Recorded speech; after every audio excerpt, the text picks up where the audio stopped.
আসসালামু আলাইকুম ওয়া রাহমাতুল্লাহি ওয়া বারাকাতুহু। প্রিয় সম্মানিত দেশবাসী, ভাই ও বোনেরা, আমার সালাম গ্রহণ করুন। আজকে এমন একটা মুহূর্তে আপনাদের সামনে উপস্থিত হয়েছে, এই সময়টা অত্যন্ত গুরুত্বপূর্ণ।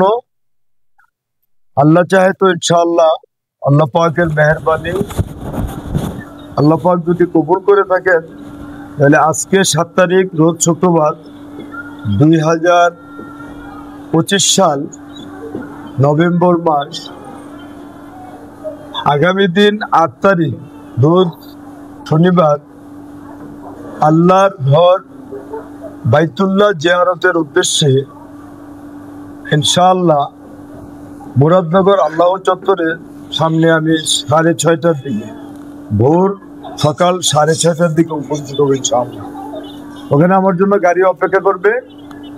আমরা প্রায় 15 জন করে, মোটামুটি দুইটা গাড়ি, দুইটা হাইয়েস্ট দিয়ে আমরা ঢাকা হযরত শাহজালাল আন্তর্জাতিক বিমানবন্দরের উদ্দেশ্যে রওনা দেব। সেখান থেকে আমরা এহরামের কাপড় পরিধান করে ইনশাআল্লাহ ওখান থেকে উমরা করার উদ্দেশ্যে আমরা রওনা দেব। এই মুহূর্তে আছি আমার বাসা, অবশ্য আমার গ্রামের বাড়ি তো আপনারা জানেন। আমার গ্রামের বাড়ি হচ্ছে মুরাদনগর থানার দারুরা ইউনিয়নের দিগিরপাড় গ্রামে। আমি আব্দুল ওয়াহেদ মাস্টারের ছেলে, মোহাম্মদ আনোয়ারুজ্জামান বাবুল মাস্টার। আমি civil court commissioner, judge court, Narayanganj. Allah পাকের হয়তো হুকুম, আমি যখন নাকি সিভিল কোর্ট কমিশনার হিসাবে নারায়ণগঞ্জে যখন নাকি আমি আমার অ্যাপয়েন্টমেন্ট লেটার যখন আমি হাতে পাই, ঠিক সেই মুহূর্তে আমার একটা চিন্তা আসে যে আল্লাহ এই একটা নেয়ামত, দুনিয়ার এই নেয়ামতের শুকরিয়াতান।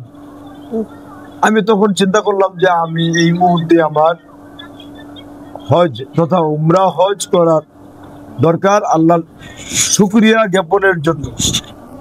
তা এই সুবাদে আমি আজকে আমার এই মুরাদনগরের বাসা, যেখানে আমি অবস্থান করি বর্তমানে, কারণ বাড়ি থেকে মুরাদনগরে আমার ছেলে মেয়েদেরকে লেখাপড়া তথা নিজের চলাফেরা, এবং আমি তো একজন as a computer and digital surveyor হিসেবে যথেষ্ট ভালো অবস্থানে আছি মুরাদনগরে। আমার এই বাসায় আমি আমার আত্মীয় স্বজনদেরকে চেষ্টা করছি, মোটামুটি সবাই উপস্থিত। আমার আম্মা এখানে উপস্থিত আছেন, আমার আম্মা মিসেস পরিবানু, তারপরে আমার বোন, বড় বোন মোহাম্মদ নীলুফা আক্তার, উনিও কিন্তু এই আমার আম্মা এবং আমার বড় বোন, তারা দুজনেই কিন্তু আলহামদুলিল্লাহ তারাও কিন্তু আল্লাহর ঘর বাইতুল্লাহ জিয়ারত করে এসেছে। এরপরে আমার যে ইমিডিয়েটলি আরেক বোন আছে, ওই বোন নুরুন্নাহ সুলতানা ওরফে বেনি, ইনিও কিন্তু ওনার হাজবেন্ডকে নিয়ে উমরা করে এসেছে। আমার আম্মাও আল্লাহর রহমতে হাজি সাহেব। তারপরে আমার বড় বোনও কিন্তু উমরা করে এসেছে।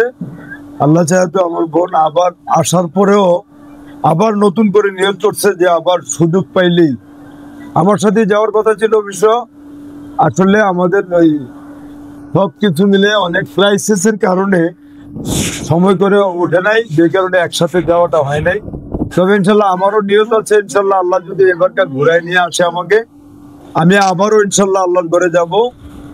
মায়ের দোয়া, বোনের দোয়া, সবার দোয়া নিয়ে ইনশাল্লাহ রওনা হইলাম।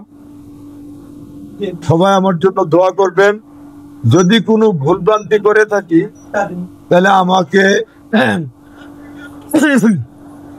সবাই আমাকে অন্তঃস্থল থেকে মাফ করার চেষ্টা করবেন। আমার জানা মতে কাউকে হয়তোবা কষ্ট দেওয়ার চেষ্টা নাই। যদি কষ্ট পেয়ে থাকেন আমাকে সবাই মাফ করে দিবেন। হায়াত মৌতের কথা কেউ বলতে পারে না, এটা এতই একটা ঠুনকু জিনিস।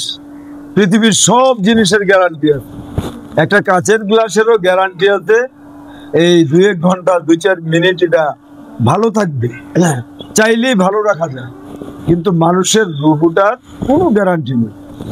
একমাত্র এই জিনিসটারই পৃথিবীতে গ্যারান্টি নেই। আর এই গ্যারান্টি ছাড়া জিনিসটা নিয়ে আমরা সবচেয়ে বড় বেশি অহংকার করি।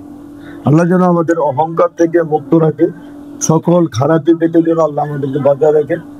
আর আল্লাহর রহমত হইতেছে বলে মনে হয়, এই জন্য মনে হয় যে আল্লাহ পাক আমাকে, যে আমি আমার একটা খারাপ অভ্যাস ছিল, আমি তো প্রকৃতপক্ষে হয়তো আপনারা সবাই জানেন, অনেকেই জানেন যে আমি স্মোকার ছিলাম, কিন্তু আল্লাহ পাকের মেহেরবানিতে আমি যখন উমরাতে যাব বলছি, এরপরে হঠাৎ করে 2-3 দিন আগে থেকে আমার কিভাবে যেন আল্লাহ পাক ওইটা থেকে আমাকে পরিত্রাণ দিছে। হয়তো আমি মনে করি যে আল্লাহ পাক আমার উপর রহম করেছে, এটাই। সবার কাছে দোয়া করছি, আমার জন্য সবাই দোয়া করবেন। সবাই দোয়া না করলে আমি যেতে পারবো না। আল্লাহ যেন আমাকে বারবার উমরা করার তৌফিক দান করেন, এই প্রত্যাশা সবার কাছে। আপনার কিছু বলেন। আসসালামু আলাইকুম রাহমাতুল্লাহি ওয়া বারাকাতুহু। আমার ছেলে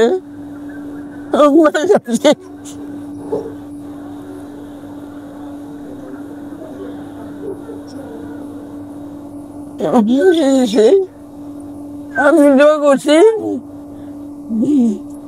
আমার খুশি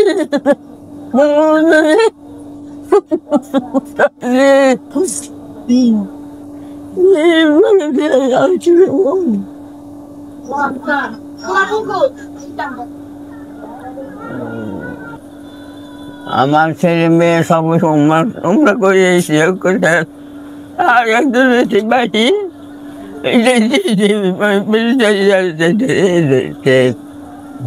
আলহামদুলিল্লাহ, আলহামদুলিল্লাহ। প্রিয় দেশবাসী, অত্যন্ত আমার মা বোন তারা আসলে খুবই অত্যন্ত সরল মনা, যে কারণে তাদের কথা বলার বাক শক্তিটা হারিয়ে ফেলে। যখন আল্লাহর ঘরের কথা, যখন রসুল সাল্লাল্লাহু আলাইহি সাল্লামের রওজার কথা মনে পড়ে, তাদের এই টিভির মধ্যে দেখলেই তারা মানে হাউমাউ করে কেঁদে দেয়। তারা নিঃসন্দেহে বোঝা যায় যে তাদের খুবই বড় ইমানদার। আল্লাহ এবং আল্লাহ রসুলের কথা, আল্লাহর ঘরের কথা শোনার পর যাদের মন কাঁদে, যাদের চোখে পানি আসে, নিঃসন্দেহে তারা